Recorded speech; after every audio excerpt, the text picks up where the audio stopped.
Welcome to J is for Justice podcast.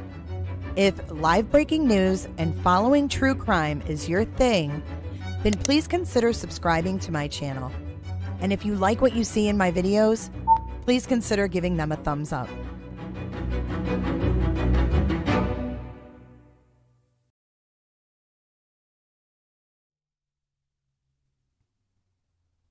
God almighty, 2 times in one day? Holy crap, Roberters. Welcome back to J is for Justice. I wasn't sure if anything else would go down today. It has. We have the arrest affidavit from the Delphi case, and I'm going to read through that. We're going to go over to our handy dandy 1980 version TV and go through that. I want to thank HJ for notifying me of this, and I want to give myself props for checking my phone. Yay to me and HJ. Thanks, HJ. And I want to say hi to Angie B. Thank you for coming in and moderating. Leo Tech, your last day off before heading back to work.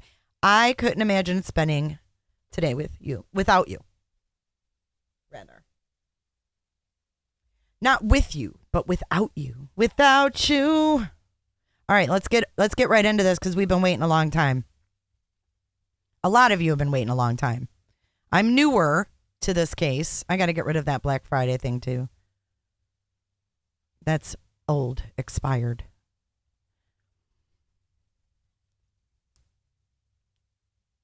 I know. It's because I was hanging Christmas lights and I got them all done and I can't figure out the app to get the lights to get off rainbow. So I have a rainbow Christmas light show going on. All right, so here we go. We have the state of Indiana, county of Carroll. State of Indiana versus Richard M. Allen. Probable cause affidavit. In the beginning, 2-3 paragraphs are just stating that the law enforcement officer, established cause, blah, blah, blah, blah, blah. Bunch of legal mumbo jumbo. Let's get into the meat and potatoes, shall we?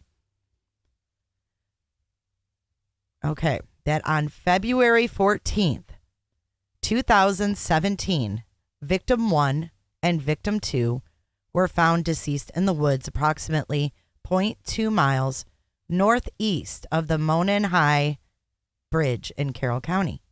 Their bodies were located on the north side of Deer Creek.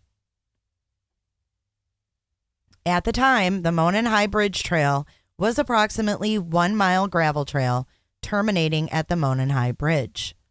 The Monon High Bridge is an abandoned railroad trestle, approximately a quarter mile long, spanning the Deer Creek and Deer Creek Valley on the southeast end of the trail.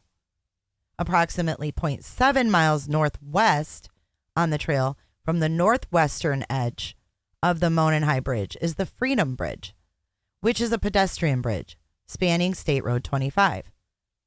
Approximately 350 feet west of Freedom Bridge was a former railroad overpass over Old State Road 25, also known as County Road 300 North.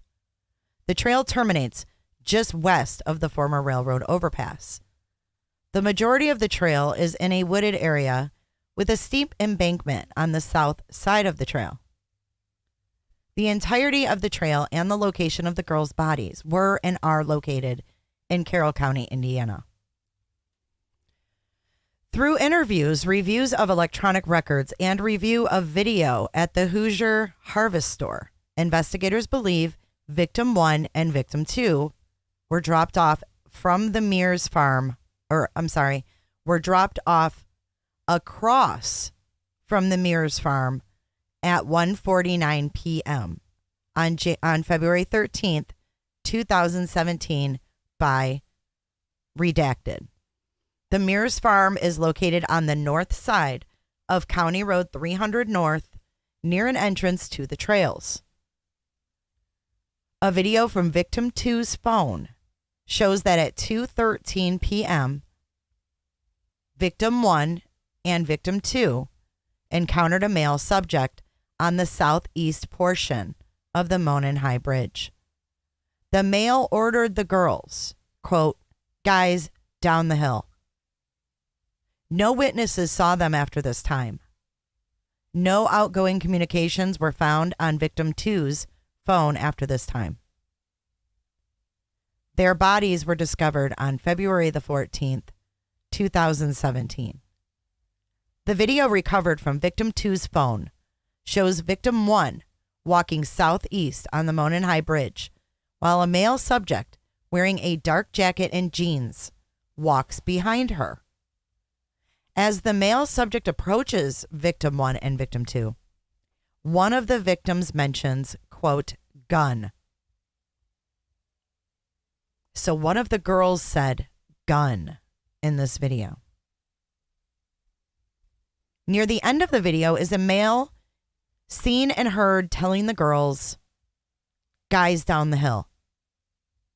The girls then begin to proceed down the hill, and the video ends. A still photograph taken from the video and the guys down the hill audio was subsequently released to the public to assist investigators in identifying the male. Victim 1 and victim 2's deaths were ruled as homicides. Clothes were found in the Deer Creek belonging to victim 1 and victim 2, south of where the bodies were located. So some of their clothes were found in the water. There was also a .40 caliber unspent round less than 2 feet away from victim 2's body, between victim 1 and victim 2's bodies. The round was unspent and had extraction marks on it. Interviews were conducted with 3 juveniles, blank and blank. They advised they were on the Monon High Bridge Trail on February 13th, 2017. They advised they were walking on the trail toward Freedom Bridge to go home when they encountered a male. We have a witness. We have witnesses, 3 juveniles. When they encountered a male walking from Freedom Bridge toward the Monon High Bridge, blank described the male as, quote, kind of creepy, and advised he was wearing, quote, like blue jeans, a like really light blue jacket, and his hair was gray, maybe a little brown, and he did not really show his face. So they didn't really see his face. Yikes, Ashley. She advised the jacket was a duck canvas type jacket. So they just gave away that there was a female witness, juvenile. Whatever. Blank advised she said hi to the male, but he just glared at them. She recalled him being in all black and had something covering his mouth. She described him as, quote, not very tall, with a bigger build. She said he was not bigger than 5'10". Blank advised he was wearing a black hoodie, black jeans, and black boots. She stated he had his hands in his pockets. Blank showed investigators photographs she took on the phone while she was on the trail that day. The photographs included a photo of the Monon High Bridge taken at 12:43 p.m. and another one at 1:26 p.m. on the bench east of the Freedom Bridge. Blank advised after she took the photo of the bench, they started walking back towards Freedom Bridge. She advised that was when they encountered the man who matched the description of the photograph taken from victim 2's video. Blank described the man. Hold on, here comes Eagle 8. Okay. Blank described the man she encountered on the trail as wearing a blue or black windbreaker jacket. She advised he was wearing baggy jeans and was taller than her. She advised her head came up to approximately his shoulder. She advised Blank said hi to the man and that he said nothing back. She stated he was walking with a purpose, like he knew where he was going. She stated he had his hands in his pockets and kept his head down. She advised she did not get a good look at his face, but believed him to be a white male. The girls advised after encountering the male, They continued their walk across Freedom Bridge and the old railroad bridge over Old State Road 25. Investigators spoke with Blank, who advised she was on the trails on February 13th, 2017. Video from the Hoosier Harvest Store captured Blank vehicle traveling eastbound at 146 towards the entrance across from the Mears farm. Blank advised she saw 4 juvenile females walking on the bridge over Old State Road 25 as she was driving underneath on her way to the park. Blank advised there were no other cars parked across from the Mears farm when she parked. She advised she walked on to the Monon High Bridge and observed a male matching the one from Victim 2's video. She described the male she saw as a white male, wearing blue jeans and a blue jean jacket. She advised he was standing on the first platform of the Monon High Bridge, approximately 50 feet from her. She advised she turned around at the bridge and continued her walk. She advised approximately halfway between the bridge and the parking area across from Mears Farm, she passed 2 girls walking toward Monon High Bridge. She advised she believed the girls were Victim 1 and Victim 2. Video from the Hoosier Harvest Store shows at 149 a white car matching Blank's vehicle traveling away from the entrance across from the Mears farm. Blank advised she finished her walk and saw no other adults other than the male on the bridge. And we know that Allen admitted to being on the bridge that day. We know that. He told a conservation officer. Her vehicle is seen on Hoosier Harvest Store video at 2:14 p.m., leaving westbound from the trails. Blank advised when she was leaving, she noted a vehicle was parked in an odd manner at the Old Child Protective Services building. She said it was not odd for vehicles to be parked there, but she noticed it was odd because of the manner it was parked. It was backed in near the building. Investigators received a tip from Blank in which he stated he was on his way to Delphi on State Road 25 around 2:10 p.m. on February 13th, 2017. He observed a purple PT Cruiser, or a small SUV type vehicle, parked on the south side of the old CPS building. He stated it appeared as though it was backed in as to conceal the license plate of the vehicle. Blank both drew diagrams of where they saw the vehicle parked, and their diagrams generally matched to the area the vehicle was parked and the manner in which it was parked. Blank advised he remembered seeing a smaller dark-colored car parked at the old CPS building. He described it as possibly being a smart car. Blank's vehicle is seen leaving at 2:28 p.m. on the Hoosier Harvest Store video. So they've got a lot of witnesses, and this is just to arrest him. This isn't even all of it. This is just enough for probable cause. They have a lot of witnesses, but could it still be that they, is it the right person? Let's keep going.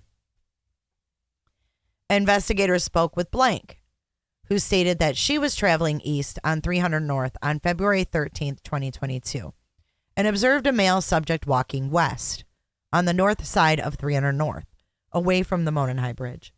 Blank advised that the male subject was wearing a blue jacket and blue jeans and was muddy and bloody. Oh my God, I got chills. And you know what? I take back my last comment because I have to assume that they have the right person. After a 5-year investigation and holding all these witnesses so close to the vest, I wonder if the family even knew this stuff. Leotech, they said around 5'10", shorter than 5'10". Because the girl said he came up to her, or she came up to his shoulders. So they assumed it was about 5'10". So the male subject was wearing a blue-colored jacket and blue jeans and was bloody and muddy. She further stated that it appeared he had gotten into a fight. Investigators were able to determine from watching the video at the Hoosier Harvest Store that Blank was traveling on CR 300 North at about 3:57 p.m. Through interviews, electronic data, photographs, and video from the Hoosier Harvest Store, investigators determined that there were other people on the trail that day after 2:13. So there were other people that were on the trail. They didn't see anything. Those people were interviewed, and none of them encountered the male subject witnessed by the juvenile girls, and none of them saw victim 1 or 2. Investigators reviewing prior tips encountered a tip narrative from an officer who interviewed Richard Allen in 2017. Here's the narrative. That narrative stated, Mr. Allen was on the trail between 1:30 and 3:30. He parked at the old Farm Bureau building and walked to the new Freedom Bridge. For real, Angie, he is short as he is wide. While at the Freedom Bridge, he saw 3 females. So he said he saw the girls that said they saw him. Boom. Boom. They got him, guys. Ooh-wee, that will scare somebody. They got him. The witnesses said they saw him, and he's saying, I saw three girls. Damn. Mr. Allen was on the trail. He parked. Okay, so while at the Freedom Bridge, he saw 3 females. He noted one was taller and had brown or black hair. He did not remember description, nor did he speak with them. He walked from the, and he looks like he goes hiking a lot, doesn't he? He's so in shape. He walked from the Freedom Bridge to the High Bridge. He did not see anybody, although he stated he was watching a stock ticker on his phone as he walked. He stated there were vehicles parked at the High Bridge trailhead, however, did not pay attention to them. He did not take any photos or video. Cara, what are you talking about? What said 2022? What are you talking about? Hightower.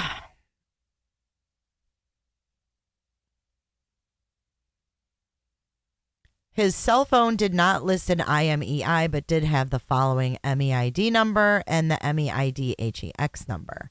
Potential follow-up information: who were the 3 girls walking in the area of Freedom Bridge?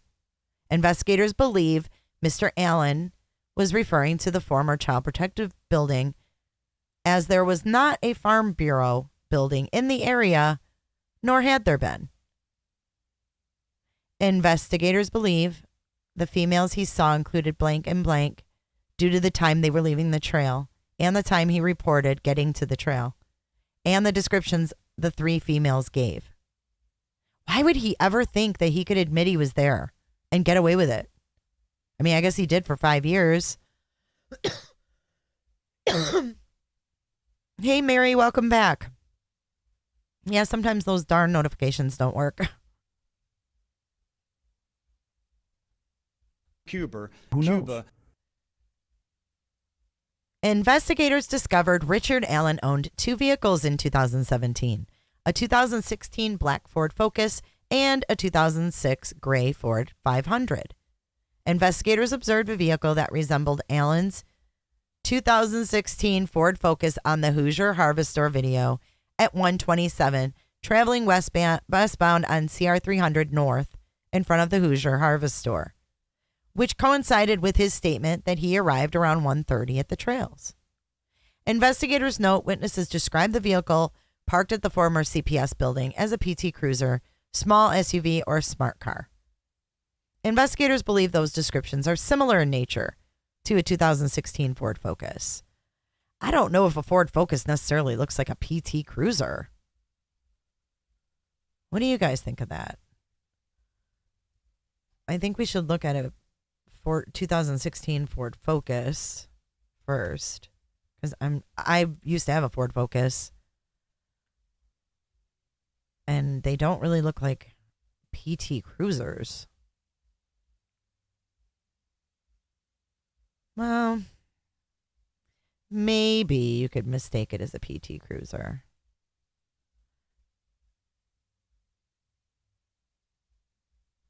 Here, you guys be the judge. I'll show you really fast. Oops.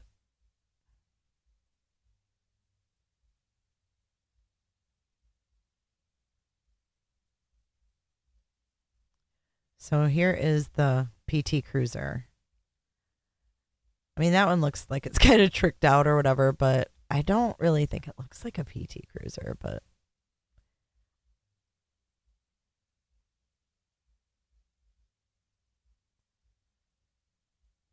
it said February of 2022.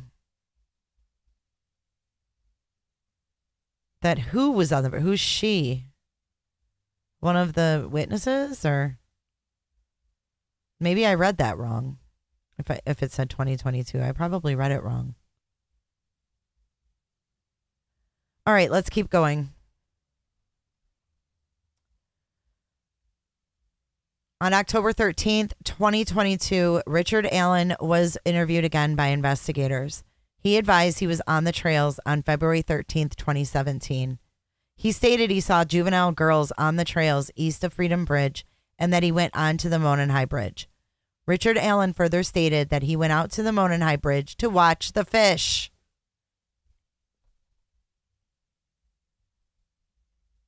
Did I ask them to do that? Watch the fish. Later in his statement, he said he walked out to the first platform on the bridge, which is where that lady saw the guy on the platform, remember? He stated he then walked back, sat on a bench on the trail, and then left. He stated he parked his car on the side of an old building. He told investigators he was wearing blue jeans and a blue or black Carhartt jacket with a hood. He advised he may have been wearing some type of head covering as well. He further claimed he saw no one except for the juvenile girls he saw east of the Freedom Bridge. So he definitely did not say he saw Abby and Libby. He told investigators he owns firearms and they are at his home. Oh, shit. Richard Allen's wife, Kathy, also spoke to investigators. Poor Kathy. She confirmed that Richard did have guns and knives at the residence. She also stated that Richard still owns a blue Carhartt jacket. On October 13th of 2022, investigators executed a search warrant. They just found this out. Investigators executed a search warrant of Richard Allen's residence at 1967 North Whiteman Drive, Delphi, Carroll County, Indiana. Among other items, officers located jackets, boots, knives, and firearms, including a Sig Sauer model P226, a .40 caliber pistol with the serial number U625627. Between October 14th and October 19th, the Indiana State Police Laboratory performed an analysis on Allen's Sig Sauer model P226. The laboratory performed a physical exam and classification of the firearm, function test, barrel, and overall length measurement, test firing, ammunition, component characterization, microscopic comparison, and NIBIN. The laboratory determined the unspent round located within 2 feet of victim 2's body had been cycled through Richard M. Allen's Sig Sauer Model P226. Wow. An identification opinion is reached when the evidence exhibits an agreement of class characteristics and a sufficient agreement of individual marks. Sufficient agreement is related to the significant duplication of random striated impress marks as evidenced by the correspondence of a pattern or a combination of patterns of surface contours. The interpretation of identification is subjective in nature and based on relevant scientific research and the reporting examiner's training and experience. Investigators then ran the firearm and found that the firearm was purchased by Richard Allen in 2001. Richard Allen voluntarily came to the Indiana State Police Post on October 26th, 2022. He spoke with investigators and stated that he never allowed anyone to use or borrow the Sig Sauer model P226 firearm. When asked about the unspent bullet, he did not have an explanation of why the bullet was found between victim 1 and victim 2. He again admitted that he was on the trail, but denied knowing victim 1 or victim 2 and denied any involvement in their murders. Carroll County Sheriff's Department Detective Blank has been a part of the investigation since it started in 2017. He has had an opportunity to review and examine evidence gathered in this investigation. Detective Blank, along with other investigators, believe the evidence gathered showed that Richard Allen is the male subject seen on the video from victim 2's phone who forced the victims down the hill. Further, that the victims were forced down the hill by Richard Allen and led to the location where they were murdered.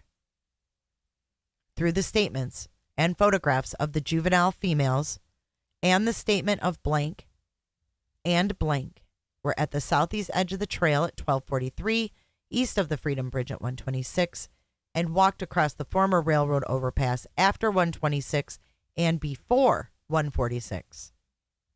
They walked the entirety of the trail and observed only one male.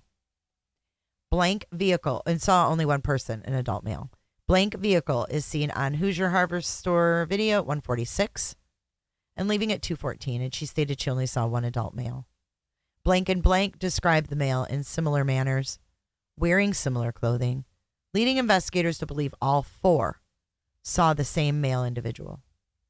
Investigators believe the male observed by Blank and Blank is the same male depicted in the video from victim 2's phone due to the description of the male by the four females, matching the male in the video. Furthermore, victim 2's video was taken at 2:13 p.m. and Blank saw only one male while she was on the trail from 1:46 to 2:14 p.m. Investigators believe Richard Allen was the male seen by Blank and the male seen in victim 2's video. Richard Allen told investigators he was on the trail from 1:30 to 3:30 that day. Video from Hoosier Harvest Store shows a vehicle that matches Allen's vehicle, passing at 127 toward the former CPS building. The clothing he told investigators he was wearing matched the clothing of the male in victim 2's video and the clothing descriptions provided by Blank and Blank. A vehicle matching the description of his Ford Focus is seen at around 2:10, 2:14, and 2:28 at the former CPS building. Through his own admissions, Richard Allen walked the trails and eventually hiked to the Monon High Bridge and walked out onto Monon High Bridge.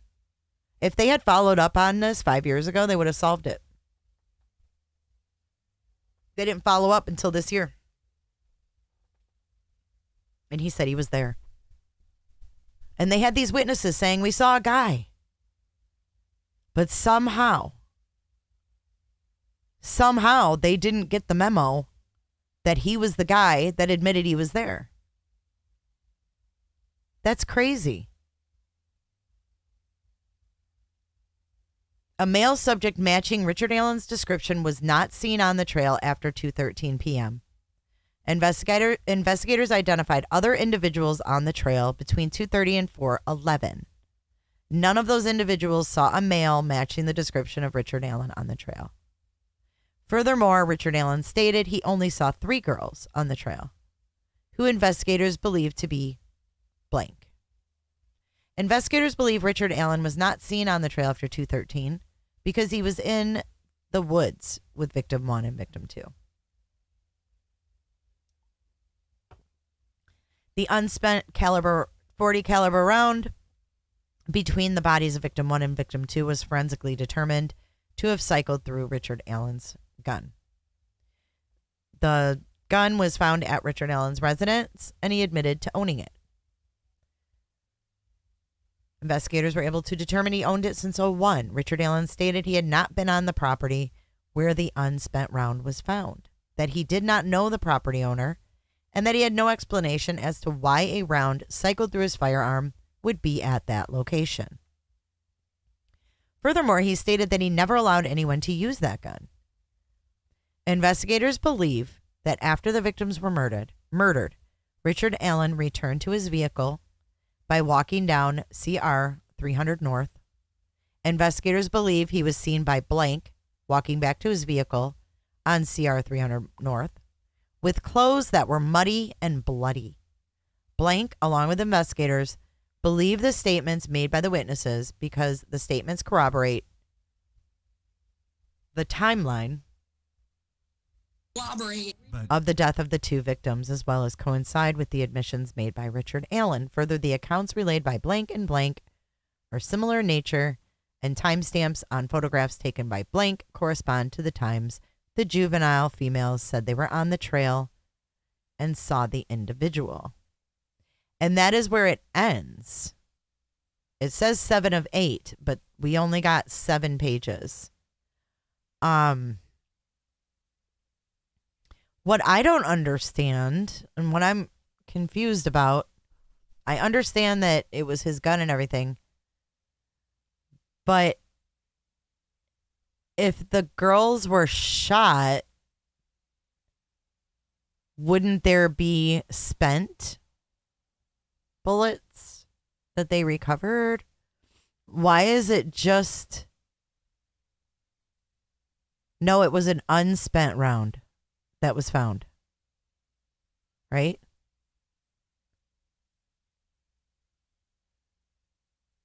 Yes, it was an unspent .40 caliber round found between the girls' bodies.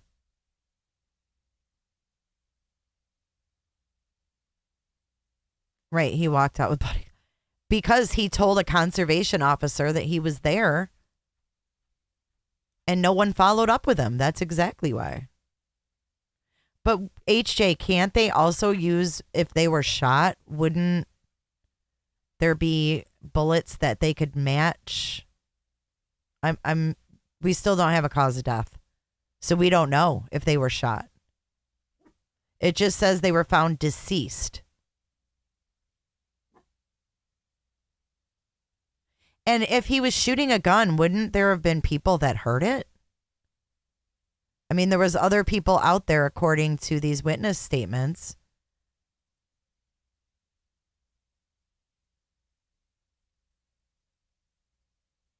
Right, Ann Pulley. That's what I was just thinking.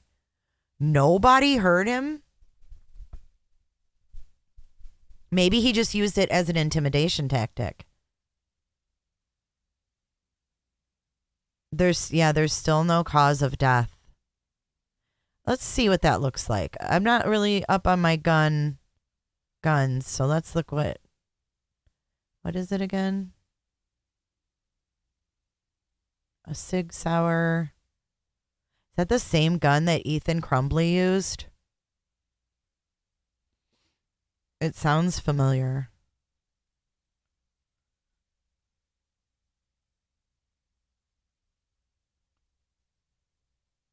All right, let's look this up. Good idea, Flo.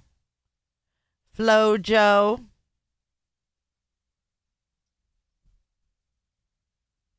No, nothing said how they were killed or what they were killed with or anything about their bodies. Nothing about the positioning, nothing about cause of death, nothing. They gave us the bare minimum, guys. We got the bare minimum. Because they don't want it to... Remember, he said, it will come out in trial. That's what that chief said. Everything will come out in trial. And will we have any doubts? He said no. He said no.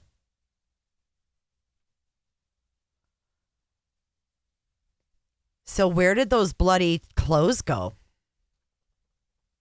This is the same kind of gun that Ethan Crumbley used. This is it, Flojo. Right here. Right? P226.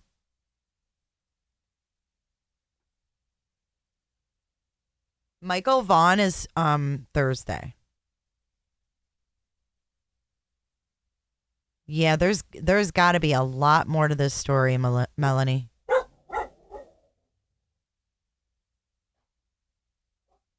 But they do have witnesses that saw him, and then he says he saw those same witnesses. So I love it. Like they've got him, you know?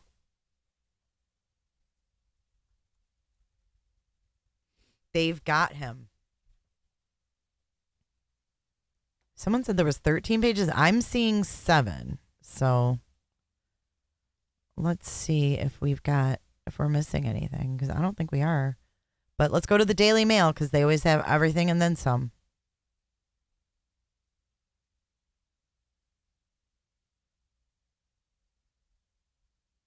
And one of the girls said gun.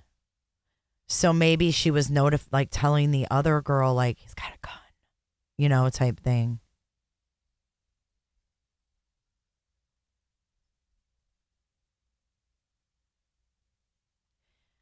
It says here that he was ahead of German and Williams, witness suggested, meaning he may have laid in wait for his victims.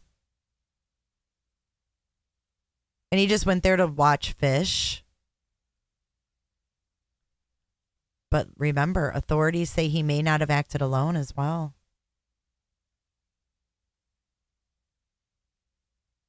So that is him in this photograph here. That is him down there then.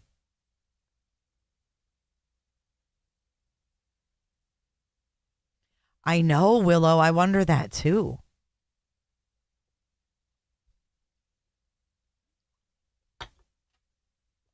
Yes, Janice, we did. We did. Be kind and rewind. And there is that photo again.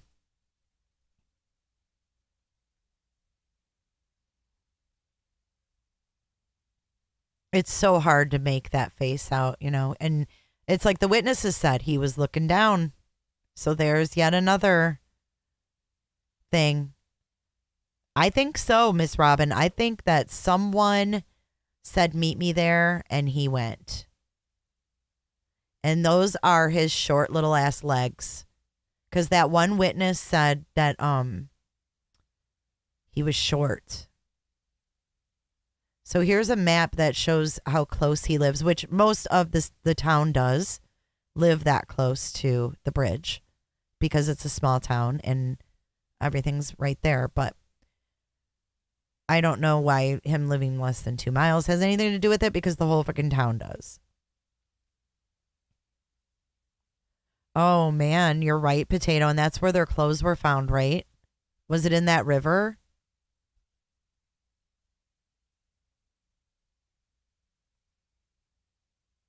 So he has a bail hearing on February 17th.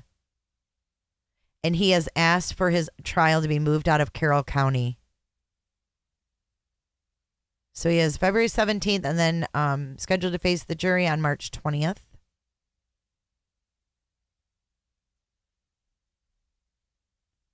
And then there he is with that sketch right behind him.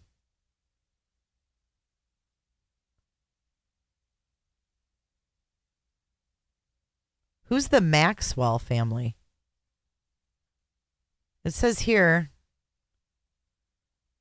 police and FBI execute search warrant at the home of where Maxwell family lives. Who's Maxwell?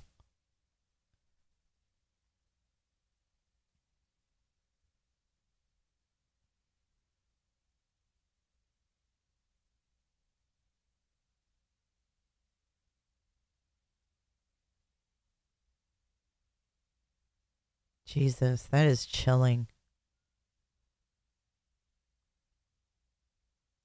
After news of Allen's arrest broke, a disturbing photo emerged showing his own daughter posing in the same spot where the teenage girls were last seen alive. Oh, then they dox her. So there's Keegan, and then Ron Logan, who I guess is dead now. He died this year. Keegan Klein, we know he's linked to the case. We know because he freaking was on Instagram with them. Keegan Klein was linked to the case last December. He had communicated with Libby via a fake Instagram the morning they went missing. There's got to be way more than this.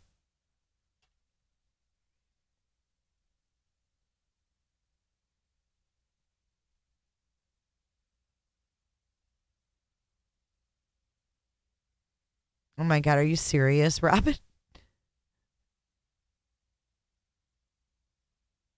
Richard Allen is not the only actor involved in this.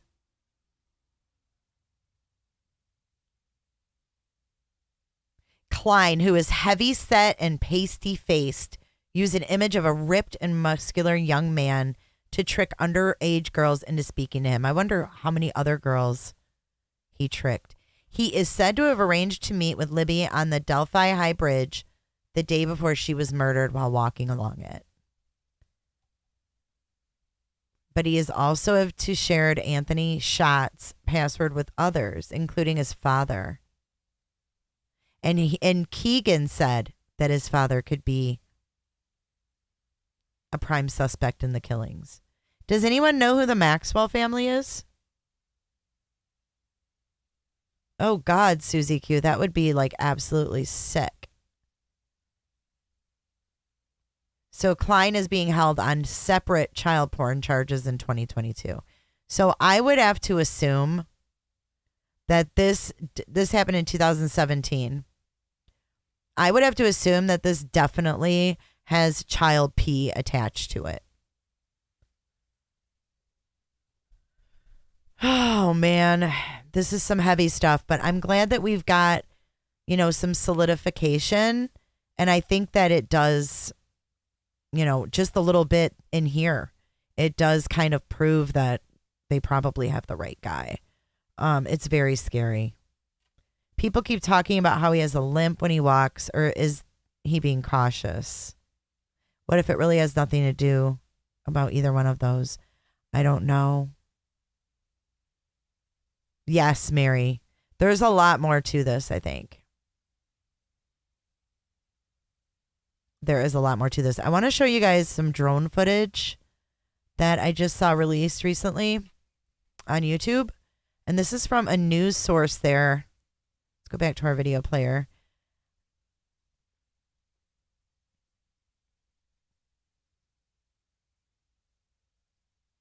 Oh my God. Jeremy has spoken again. Or no, I thought he spoke to, never mind. That's what I get for getting off task. All right, let's go to that drone footage though.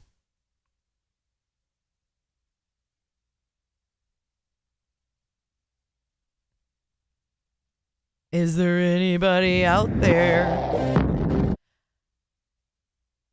Okay, so this person meows dong enhance this. This is the WRTV chopper footage from 2/14 of 2017. It is manually adjusted just to show more. So I'm going to let this roll. It's pretty long. If it gets like redundant, I'll turn it off. But I wanted to share this. I've been wanting to share it for a while.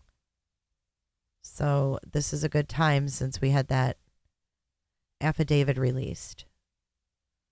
So you guys, this is the actual drone footage from the chopper, the news chopper, on February the 14th of 2017. And there is no sound with this, FYI. It's completely silent, so you will have my lovely voice and a little bit of silence while you watch this. There's the infamous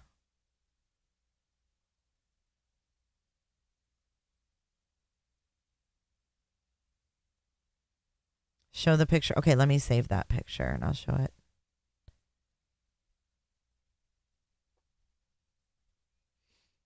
Let me pull it up. Thank you for joining, you guys. If you are new here, please do consider subscribing. We cover a lot of breaking news. We cover true crime. We deep dive. We do a lot of stuff.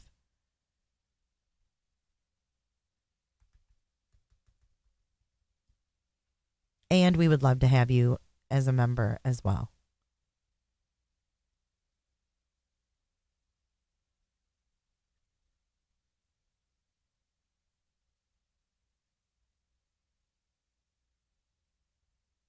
Those poor kids.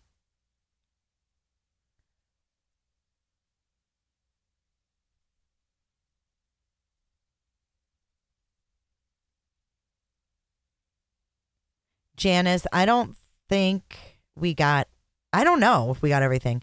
We got 7 pages out of 8, so that's what it looked like to me. And the only thing we got was where the names were redacted from some of the witnesses. All right, let's get this picture up.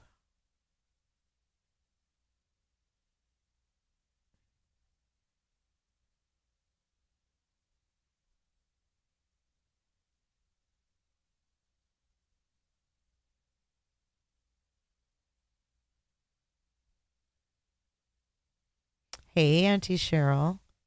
We are watching some enhanced drone footage from February the 14th. I don't know if you guys can tell. There's your picture, though. I'm going to actually skip forward in this a little bit. But that guy, Richard Allen, has little short legs. Okay, here we go.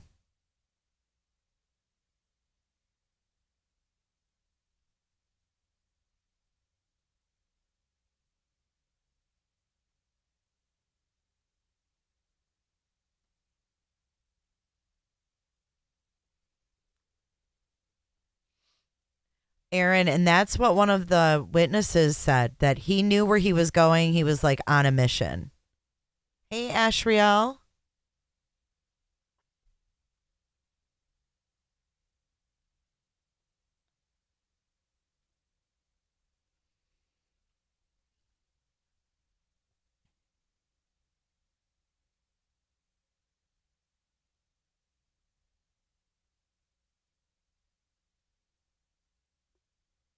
There are 8 pages? I didn't see 8 pages.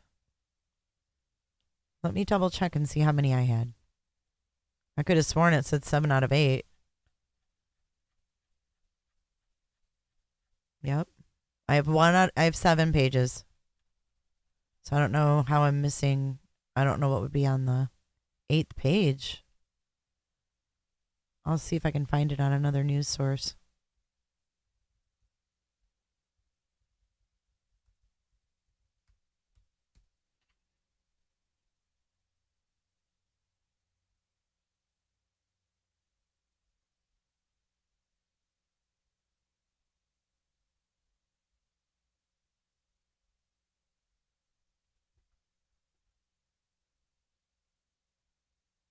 No, we read it all. There's 7 pages. There's 8, but we only got 7. It says 7 out of 8. It means we didn't get. Yeah, there's a lot new in it, Daniel. If you guys are just joining, we did go over the arrest affidavit. I read through the whole thing.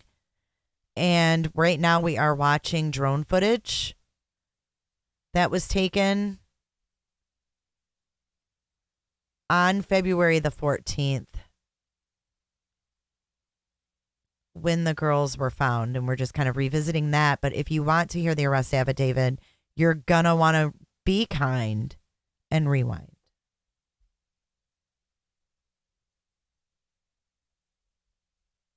But did I ask them to do that? And there they are in that river. I'm going to go grab something to drink, you guys. I will be back momentarily. He told them that he was walking there, you guys, because he was watching the fish.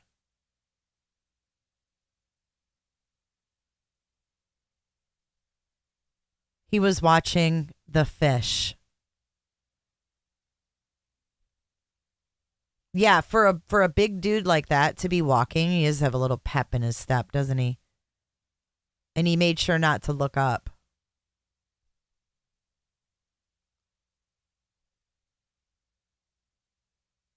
Ew, he is so gross.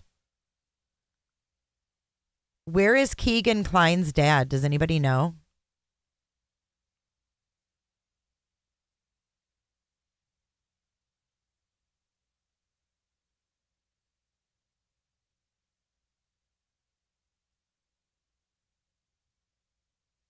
What AA? What's that mean? That AA is pretty weak. What does that mean? AA?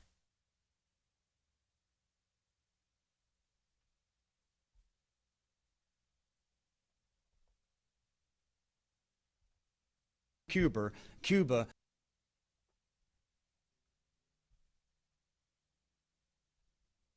All right, I'll be right back.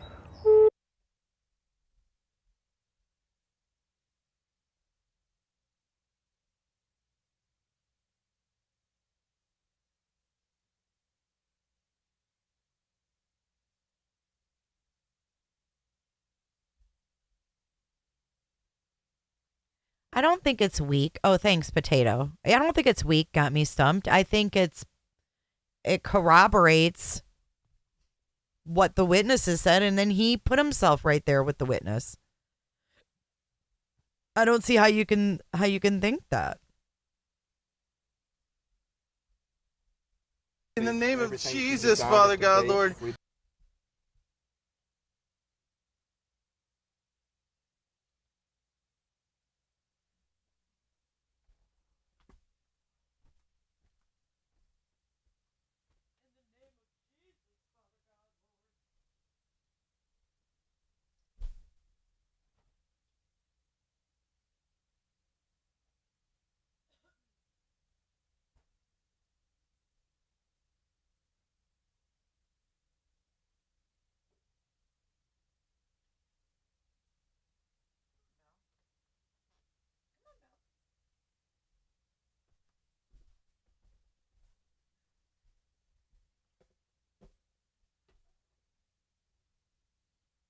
Aaron wants to know what you guys all think about what he said.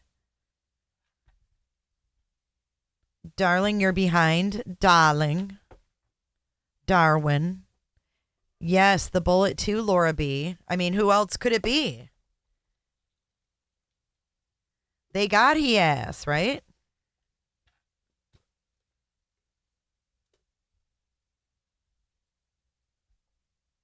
And we are coming for you. What happened?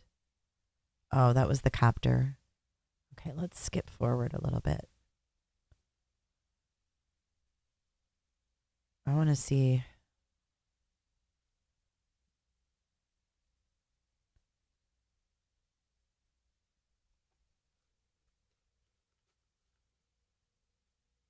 I mean, he totally said he was there. The witnesses described the interaction with him, and he described the interaction with the witnesses. Even though they couldn't see his face, he put himself there. Had his ass said I wasn't there, I don't think they would have caught him. They may not have ever caught him. The only reason that they revisited him was because he told a conservation officer back in 2017 that he was there at those times.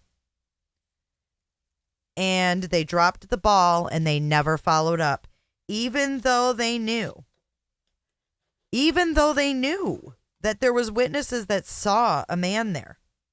They didn't know who the guy was. So for 5 years, they're sharing this pixelated photo and this stupid clip saying down the hill. And that didn't solve it either. Then they went back through tips and saw this tip. And I hope that there's not any corruption in this case. Because that's a long ass time to not receive any tips on this man. And him be the only one that was out there that day. I mean, I'm just saying. Someone walked out of there muddy and bloody. But do we know who it was for certain?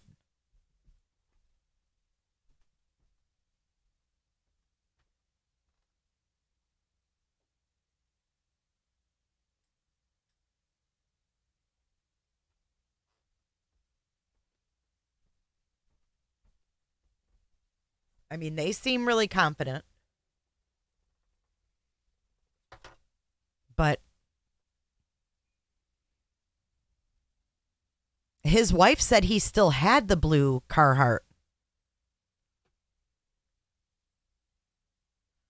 Kim Hunter, the lady that was walking her dog and talked to a man, is he the man she talked with? No one in the arrest affidavit. No one in the arrest affidavit said anything about that. There was nothing about any person walking a dog in the arrest affidavit. So Aaron wants to know what you think of this. He said he was there to watch the fish, and Ron Logan said he was out buying fish at the time. That's weird, I think. That is weird.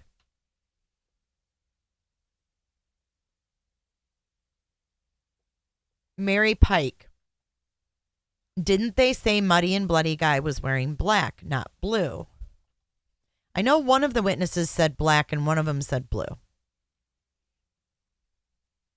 And then one of them said it was like a jacket that was like duck material, like canvas, like a Carhartt. And then another one said like a windbreaker type jacket. I would be a horrible eyewitness. I wouldn't remember.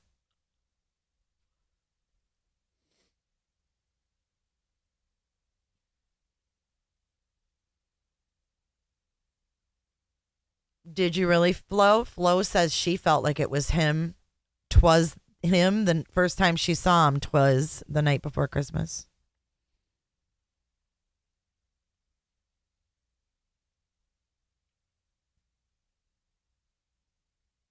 So they located clothes in the water. We know that. We found that out from the arrest affidavit. So we can assume that the bodies were either nude or partially nude, which is awful. But we do not know a cause of death. We did not get a cause of death. We know that there was an unspent shell casing or bullet or whatever in between the two bodies. But we don't know. We don't know how they were killed.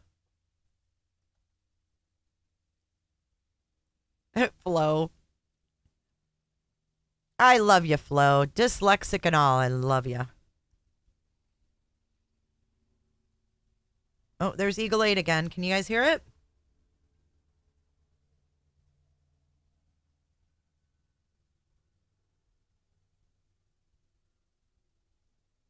JB, we have to stand down.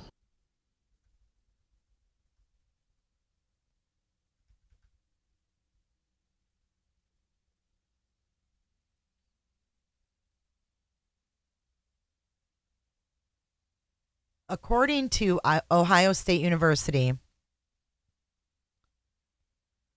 Oh, wait, that doesn't matter. Hold on. Despite a high rate of error, as many of 1 in 4 stranger eyewitness identifications are wrong. Eyewitness IDs are considered some of the most powerful evidence against a subject. Despite that 1 in 4 are wrong, it's considered some of the most powerful evidence. So I think his attorneys are downplaying this information. True Crime King, thank you so much for your super sticker. Thank you, dude. Appreciate you.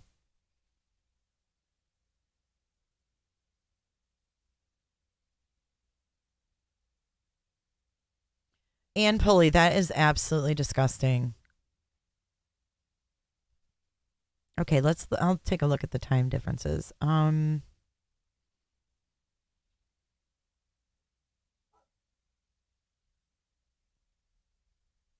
Okay, so Richard Allen said he was there from 2:30 to 3:30, or 1:30 to 3:30. So 1:30 to 3:30 was Richard, or Rick. And the bloody guy was seen. JB, we have to stand down.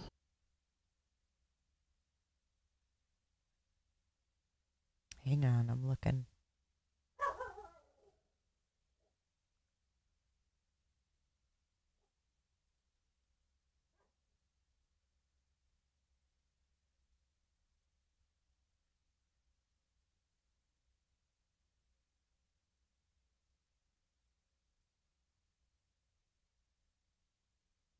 2:28.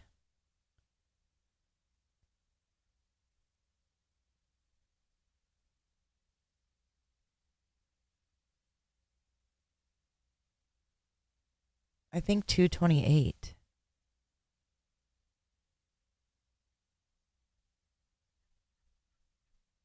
I don't know. This is all really confusing.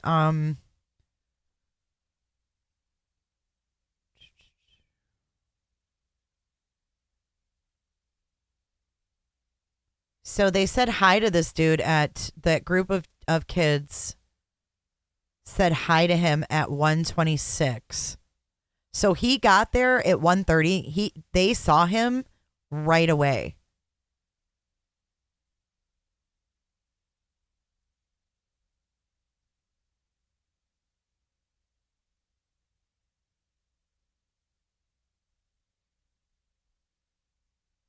Hang on, I'm getting to the bloody and muddy part.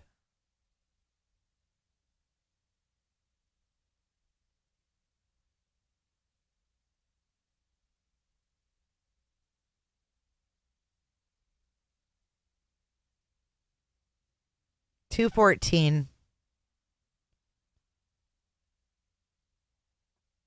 2:14 was the muddy and bloody. So what, 45 minutes?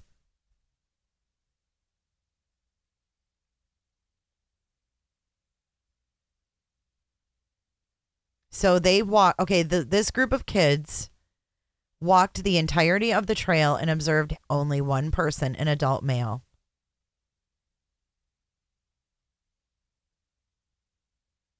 And they all described the same person. The other witness, the one that saw him on the dock thingy, left at 2:14. So he said he got there at 1:30 and left at 3:30. But I'm trying to see if they have video of when he left. When his car left the CPS building.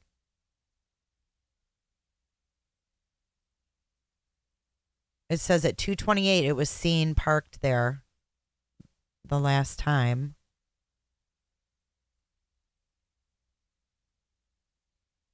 Okay, so he was not seen on the trail after 2:13, and they believe that was when he was in the woods. So he got there at 1:30, and at 2:13 they believe he was in the woods.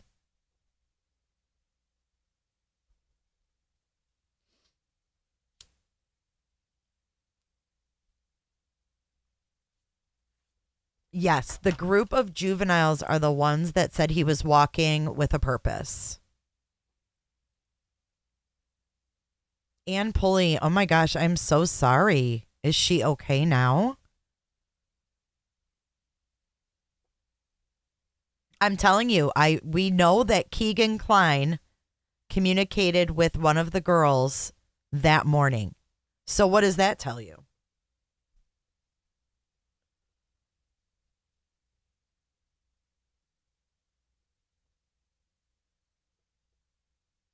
And see, his car was backed in. So no one got a license plate or anything like that. And I guess if a car's backed in, you might say, oh, yeah, that was a PT Cruiser type thing.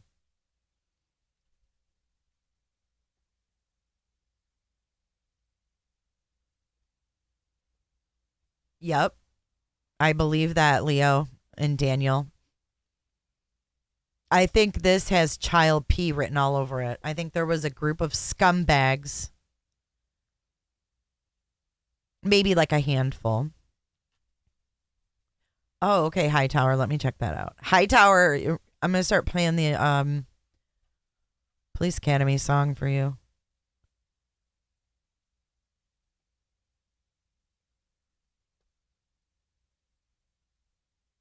Yeah, they just made a mistake in the year. I mean, they did just type this up, so.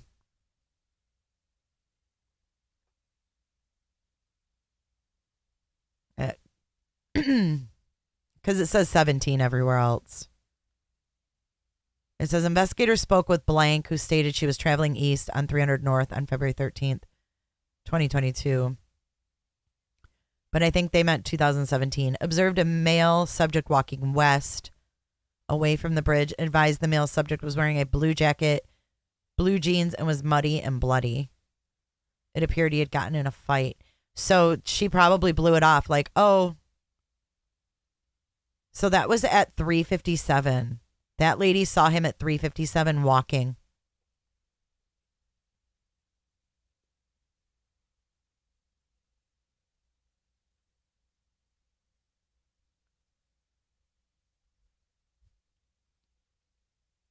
A lot of people do back in, but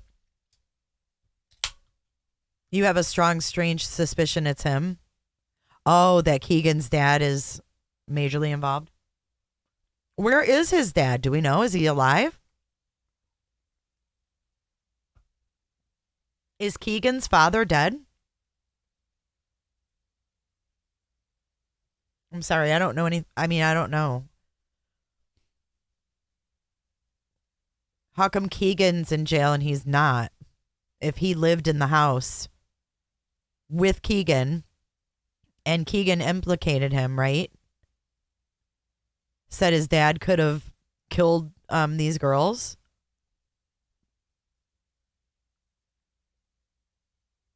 Yeah, I think he died, didn't he?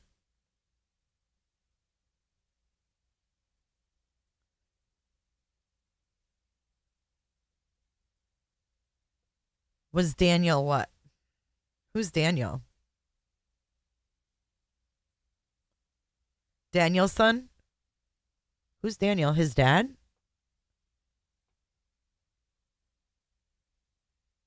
But if his dad's alive, why isn't he in jail? I think he died, dude. Daniel, he does not know.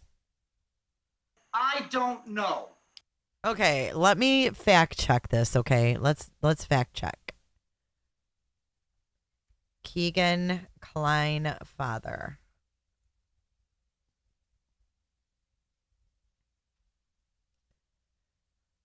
Jerry Anthony Klein.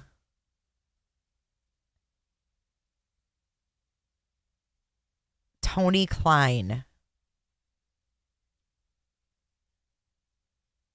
No, he's not dead. I don't think.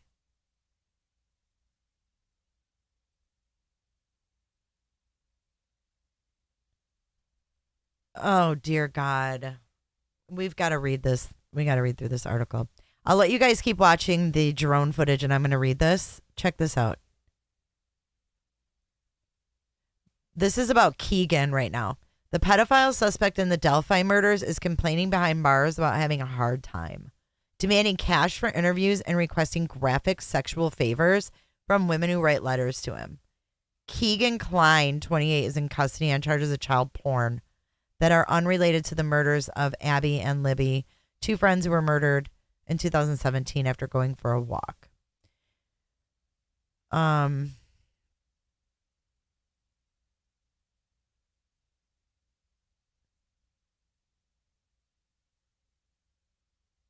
So they brought Keegan out of, this is back in September. They brought him out of jail in Miami, Indiana, and searched a river near his home. It's unclear what they're looking for. And the search warrant revealed previously that the girls had lost large amounts of blood. The Murder Sheet podcast had revealed that Klein is now demanding cash interviews from jail and is asking women who write him for sexual favors.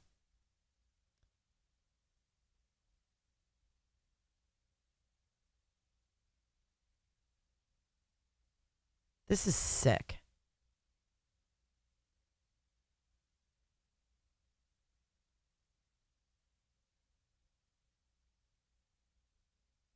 He says,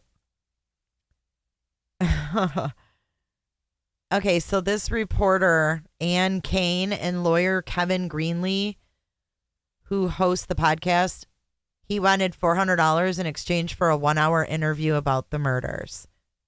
He had denied his involvement. He has not denied his involvement or made any kind of confession, but complained to them that he was having a hard time and was hungry. In a text, he told them, "I'm having a hard enough time. I was advised by my lawyer not to answer questions from anyone." And then he later asked, "How many questions do you want to ask? I'll answer some, but not for free.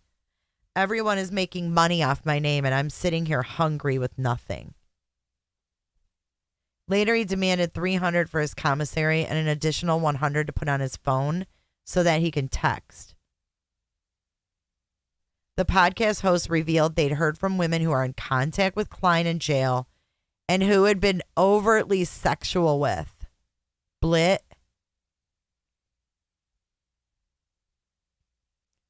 I don't even know if I can read this out loud. This is in the Daily Mail.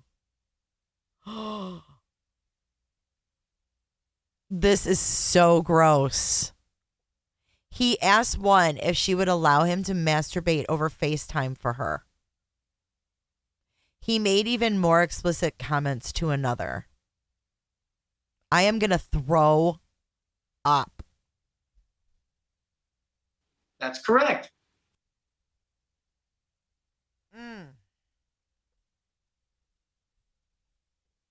God almighty.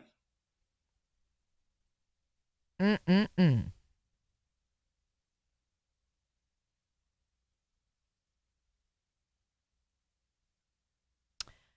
says Indiana State Police will not be drawn on what prompted them to search the river or when the last time the girls communicated with Klein.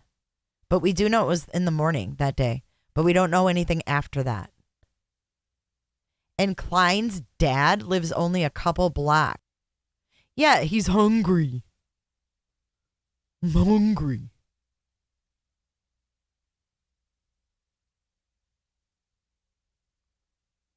Daniel, I don't know. Weird.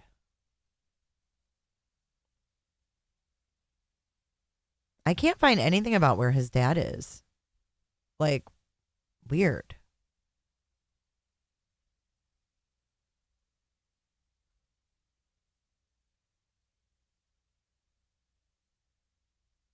Okay, back in March, we have the FBI saying, okay, so Fox 59 got some transcripts that showed that investigators had their eyes on Tony Klein.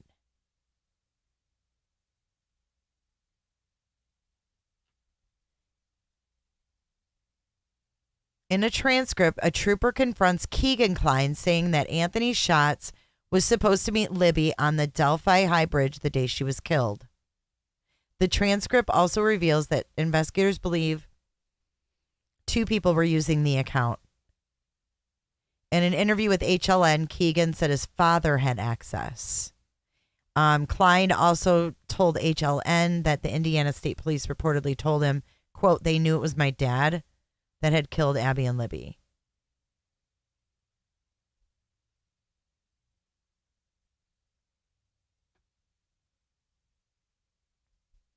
Fox 59 went to the home where Tony Klein lives in Peru. Keegan was also staying at the home with his father in 2017. And I can't. Listen. I got something to show you. The Keegan Klein and his dad's next door neighbor's last name is Schatz.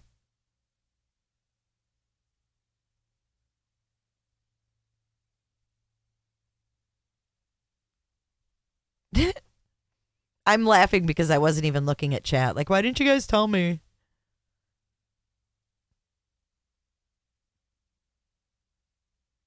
Neighbors said they were shocked to hear he was on the radar. And then it says, "I'm literally sick to my stomach right now. I'm literally sick," Callista Schatz said.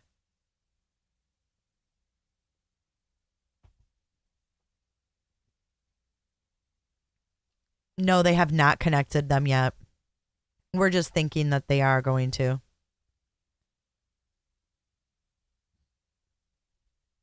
So apparently they couldn't prove that guy, the dad, was using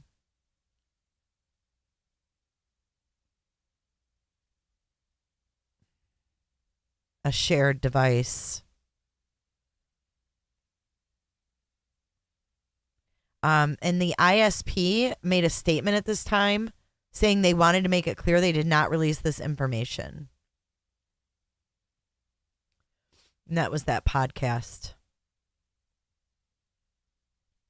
So I don't know, you guys. Like, I don't know where his dad is, to be completely honest.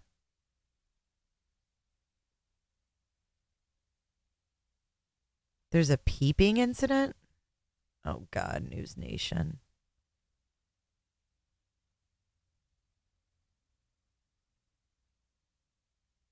Oh, man. According to these transcripts, a middle school girl in Galveston, Indiana messaged Anthony Schott's account that she wanted to hook up after school. She said her parents wouldn't be home and shared her address. When she got off the bus a day later, she saw a man in a ski mask peering into her bedroom window.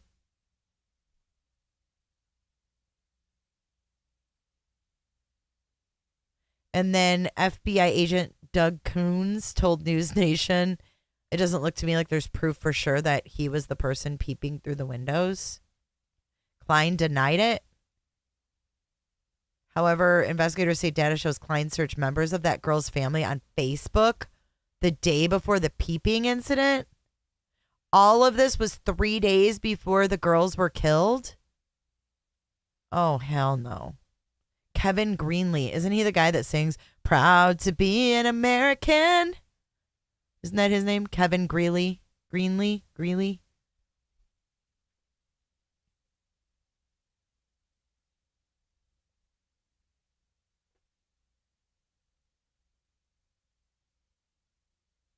I don't understand how they raided that house and they didn't arrest both of them. Why just this Anthony guy?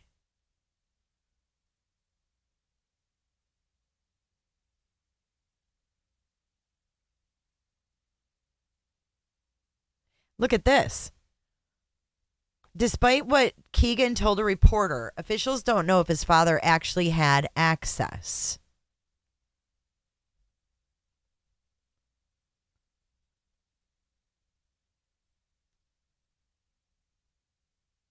To the Anthony Schott's account.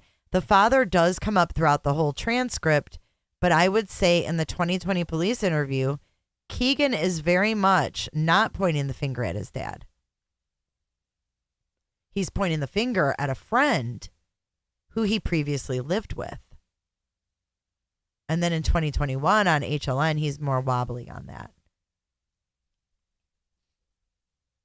So I'm sure we're going to see other arrests. I mean, they keep saying that. I just hope it's really soon. So, yeah, there's a lot to unpack with this case, I think. All right, you guys, I'm going to wrap it up. I'll take it. Here's me in all my frizzy hair glory. I just wanted to thank you guys for joining today. Thank you, moderators, for being here. And I will see you guys tomorrow. Tomorrow, I think we have Jared from AWP in court. Fucking fuzzy slippers and lip gloss. Get your fucking fuzzy slippers and lip gloss out, because I'm sure somebody will be streaming it. Oh, that's Lee Greenlee. Oh, close enough. Maybe they're related. Hi, Justice Jane. Hey, Avi. Yes, be kind and rewind, y'all, and dance it out.